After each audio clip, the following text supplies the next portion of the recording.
सुख अथवा दुख निर्मित करते हैं, ना केवल अपने लिए, अपने परिवार के लिए भी, आने वाली पीढ़ियों के लिए भी।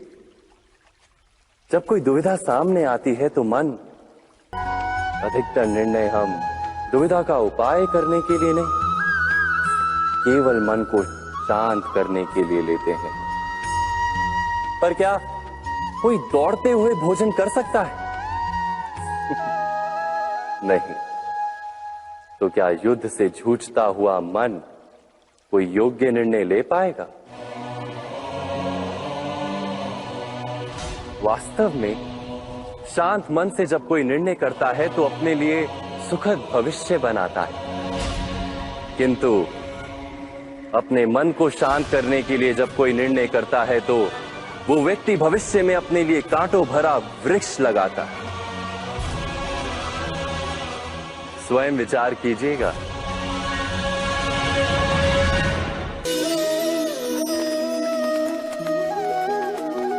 निर्णय के क्षण में हम सदा ही किसी अन्य के सुझाव, सूचना, मंत्रणा या परामर्श को आधार बनाते हैं और हमारे भविष्य का आधार हमारे आज लिए गए निर्णय के ऊपर होता है।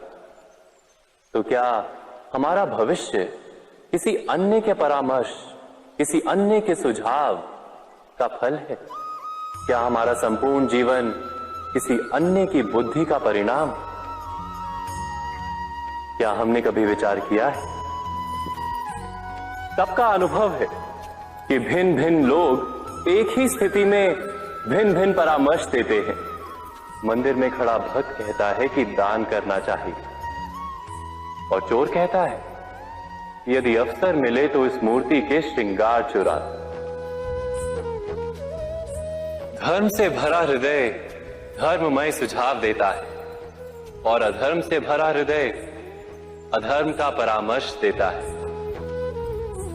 धर्ममय सुझाव का स्वीकार ही मनुष्य को सुख की ओर ले जाता है, किंतु ऐसे परामर्श का स्वीकार करना तभी संभव होता है जब हृदय में धर्म हो, अर्थात किसी का सुझाव अथवा परामर्श स्वीकार करने से पूर्व स्वयं अपने हृदय में धर्म को स्थापित करना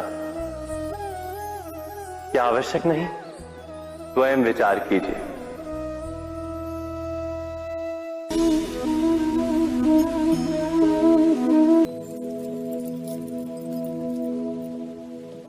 भविष्य के आधार पर सब आज का निर्णय लेना चाहते हैं।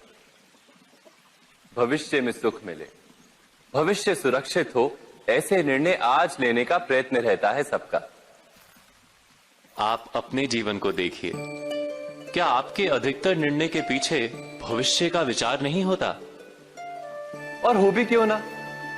अपने जीवन को सरल और सुखमय बनाने का प्रयत्न करने का अधिकार सबका है। पर भविष्य तो कोई नहीं जानता, केवल कल्पना ही की जा सकती है। तो जीवन के सारे महत्वपूर्ण निर्णय कल्पनाओं के आधार पर ही करते हैं हम। क्या निर्णय करने का कोई तीसरा मार्ग हो सकता है? विचार कीजिए।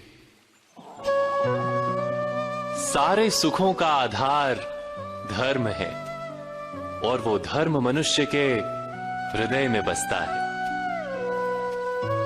तो प्रत्येक निर्णय से पूर्व स्वयं अपने हृदय से ये प्रश्न अवश्य पूछ लेना कि ये निर्णय स्वार्थ से जन्मा है या धर्म से?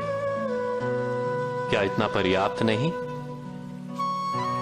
भविष्य के बदले धर्म का विचार करने से क्या भविष्य अधिक सुखपूर्ण नहीं होगा?